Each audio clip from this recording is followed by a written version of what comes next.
দেখলাম একটা মেয়ে বলতেছিল যে আসলে রাজনীতি করলে তো লাভ হয়, দেশে টাকা বিদেশে চুরি করে নিয়ে যাওয়া যায়, গাড়ি বাড়ির মালিক হওয়া যায়। নতুন রাজনৈতিক দল এনসিপি বা জাতীয় নাগরিক পার্টি, তারা নির্বাচনের টাকা কোথায় পাচ্ছে?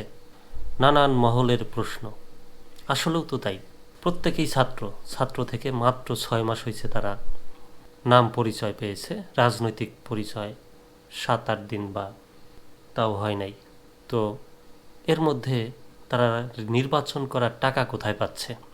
আজকে একটা ভিডিওতে দেখলাম, বেসরকারি টিভি চ্যানেল বা বিভিন্ন চ্যানেলেই আসছে যে তারা টাকা কোথায় পাচ্ছে, বিভিন্ন রাজনৈতিক মহল থেকে প্রশ্নগুলো উঠে আসছে।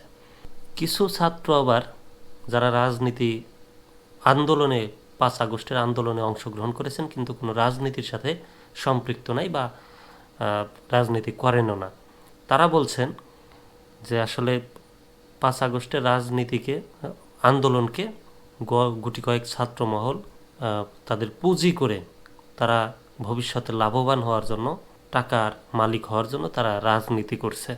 তারাও নতুন রাজনৈতিক দল গঠন করতে চাচ্ছে, যে নতুন রাজনৈতিক দল গঠন করলে আমরাও তো টাকার মালিক হতে পারবো, টাকা আসবে, যে দিক থেকে আসুক আসবে। তো এই যে একটা লোভ, লালসা, রাজনীতির মূল উদ্দেশ্য আমি যতটুকুন বুঝি, দেশের একটা দেশ ভালোভাবে চলতে পারে, বৈশ্বিক সম্পর্ক, বহির্বিশ্বের সাথে ভালো সম্পর্ক, সবাই মিলেমিশে একসাথে থাকা, এটাই তো নাকি? কিন্তু বাংলাদেশের যেভাবে গত 15 বছর 16 বছরে মানুষ দেখে এসেছে যে ইতিহাসকে কিভাবে খাওয়ানো হয়েছে, ভুল ভাল ইতিহাস, কেউ না খেতে চাইলেও, কেউ না দেখতে চাইলেও গণমাধ্যমে, টিভিতে সবসময় প্রচার করা হতো ইতিহাস। ইতিহাস সব কিছুই অল্প ভালো, অতিরিক্ত কোনো কিছুই ভালো না। তো সেইভাবে ইতিহাসগুলোকে নষ্ট, মানুষের অনীহা চলে এসেছে ইতিহাসের উপরে। নতুন রাজনৈতিক দল গঠন করতে চাচ্ছে, দেখলাম একটা মেয়ে বলতেছিল যে আসলে রাজনীতি করলে তো লাভ হয়, দেশে টাকা বিদেশে চুরি করে নিয়ে যাওয়া যায়, গাড়ি বাড়ির মালিক হওয়া যায়, পুলিশ বহর থাকে, সাথে মানুষের সম্মান, সম্মান না করলেও সম্মান ছিনিয়ে আনা যায়, প্রভাব বিস্তার করা যায়, আধিপত্য বিস্তার করা যায়, অঢেল সম্পদের হিসাব ছাড়া মালিক হওয়া যায়, যার কোনো হিসাব দিতে হয় না। তো এই হচ্ছে ব্যাপার, যে আসলে কি রাজনীতির মূল উদ্দেশ্য কি এইটা? আপনাদের কি মনে হয় দর্শক? অবশ্যই কমেন্টে জানাবেন। এবং ভিপি নূর, তার দলও কিন্তু একটা সময় জাঁকজমক ছিল সারা দেশে, তিনি সাংগঠনিক ব্যবস্থা করেছিলেন, শুরু করেছিলেন এবং সম্পূর্ণ করেছেন। যদিও এখন তার দলের অতটা প্রভাব বা নাম নেই যতটা এনসিপির আছে।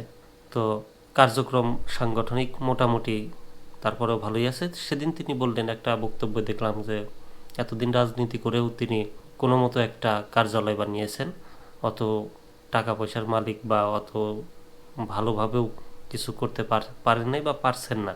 তো আসলেও তো টাকা আসে কোত্থেকে? প্রতিটা রাজনৈতিক, প্রতিটা গণ অভ্যুত্থানের পরে কিন্তু যারা ক্ষমতায় আসে বা যারা অভ্যুত্থানের নেতৃত্ব দেয়, তারাই কিন্তু ক্ষমতায় আসে। তো এবার কি নতুন দলে কি ক্ষমতায় আসতে যাচ্ছে? আপনাদের কি মনে হয়? অবশ্যই কমেন্টে জানাবেন। এবং আরেকটু বলতে চাই, যেটুকুন খুবই গুরুত্বপূর্ণ কথা, নতুন দল বা যারা নেতৃত্ব দিয়েছে সামনে থেকে, তারা যদি ক্ষমতায়, তাদের যে কেউ চাইবে যে আমরা ছিনিয়ে নিয়েছি, আমরাই ক্ষমতায় বসব, বা আমরা উদ্ধার করেছি, আমরা দেশ চালাবো, বা যদি না এমন মনোভাব নাও থাকে, তারপরে অন্য যদি কোনো দল ক্ষমতায় আসে তাহলে তাদের উপর দিয়ে কি বইতে পারে ঝড়ঝাপটা, তাহলে কেন ক্ষমতায় তারা যেতে চাবেন না বা সরকার গঠন করবেন না? আপনার কি মনে হয় যে আসলে মানে এই জায়গাটা কিন্তু এমন একটা জায়গা, নেতৃত্ব দেওয়ার আগে একভাবে কথা বলা যায়, স্বাধীনতা থাকে, এবং কোনো একটা পদে গেলে তখন আর পদের সাংগঠনিকভাবে কথা বলতে হয়। কেউ চাবে না যে এমন একটা জায়গায় এসে নেতৃত্ব দিয়ে আন্দোলন করে, এমন একটা জায়গায় এসে যদি সরকার গঠন না করে তাহলে তার বিপদ হবে বা তার ভবিষ্যৎ অন্ধকার হতে পারে।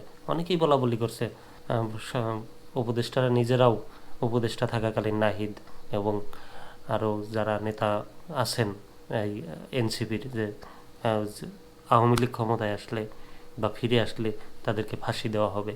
আবার একই রকমভাবে তারা কিন্তু যদি ক্ষমতা ছেড়ে দেয় অন্য কোনো দলের হাতে, তারপরেও তারা যে ভালো থাকতে পারবে তার কিন্তু কোনো নিশ্চয়তা নাই।